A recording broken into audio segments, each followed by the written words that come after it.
suite, je vous propose de découvrir un extrait de la dernière mise en scène de Jacques Bachelier. Ça se passe au Cube Noir à Strasbourg. Oh, que j'ai le cœur serré. Je ne suis contente de personne. Je ne le suis pas de moi-même. Je te cherchais, Lisette. Ce n'était pas la peine de me trouver car je te fuis. Arrête donc, Lisette, j'ai parlé pour la dernière fois. Il s'agit d'une chose de conséquence. Les regards de tes maîtres. Fallait dire à eux-mêmes, je ne te vois jamais que tu ne me chagrines, laisse-moi. Je t'en offre autant. Mais écoute-moi, te dis-je. Tu vas voir les choses bien changer de face par ce que je te vais dire. Bien, parle donc, je t'écoute, puisqu'il est arrêté que ma complaisance pour toi sera éternelle. Me promets-tu le secret? Je n'ai jamais trahi personne. Tu ne dois la confidence que je vais te faire qu'à l'estime que j'ai pour toi. Je le crois, mais tâche de m'estimer sans me le dire, car cela sans le prétexte. Tu te trompes, Lisette. Voilà, le jeu de l'amour et du hasard, mise en scène Jacques Bachelier, c'est au Creps, salle du Cube Noir, c'est jusqu'au 3 décembre. Jacques Bachelier, vous allez fêter les 20 ans de votre compagnie. Non, pas les 20 ans de ma compagnie, les 20 ans de présence au Cube Noir. Les 20 ans de présence oui. au Cube Noir. Vous montez des pièces que tous les enfants ont étudiées à l'école.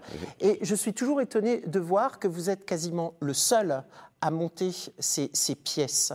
Comment ça se fait déjà que vous, ça vous plaise autant et que des théâtres qui sont, dirais-je, plus au centre-ville ou qui sont connus plus nationalement ne les montent pas? Parce que c'est quand même des pièces qui sont grand public. On n'est pas les seuls, vous et moi, à aimer ce genre de texte. Ben non, je pense que sinon, elles ne se joueraient pas depuis si longtemps. Et a priori, c'est qu'elles sont efficaces. Je crois que c'est un hasard. Écoutez, je pense que la mode à l'heure actuelle n'est pas trop classique, et c'est la raison pour laquelle, effectivement, les théâtres que vous évoquez préfèrent monter autre chose. Mais en ce qui me concerne, c'est une passion que j'ai depuis toujours. Donc, quelque part, je n'ai pas eu à me forcer. Et quand l'occasion s'est présentée, j'étais même ravi d'être le seul, parce que, quelque part, ça me permet de mobiliser tout le public que ça peut intéresser. Vous montez combien de pièces par an dans cette salle? 2 dans cette salle. 2, souvent c'est une création et une reprise. Il arrive que ce soit 2 reprises. Il arrive aussi que ce soit 2 créations. Enfin, à l'heure actuelle, depuis donc 20 ans, on en a monté 25 nouvelles. Voilà. Et Marivaux, qu'est-ce qu'elle a de plus? Qu'est-ce qui vous a particulièrement attiré dans... Écoutez, moi, je suis un fan de Marivaux depuis l'enfance. Je crois que c'est un théâtre, d'ailleurs, qui concerne surtout les jeunes générations, parce qu'il s'agit de sentiments amoureux, un peu fleur bleue, et qu'évidemment, à cet âge-là, a priori, on fonctionne de cette manière. Donc moi, je sais que dès l'âge de 14 ans, après une soirée passée devant la télévision, devant les fausses confidences, d'ailleurs, je suis devenu un fan absolu de Marivaux. Et donc, voilà, j'ai eu la chance de pouvoir monter 6 pièces de Marivaux depuis le départ. Peut-être que j'en monterai encore d'autres.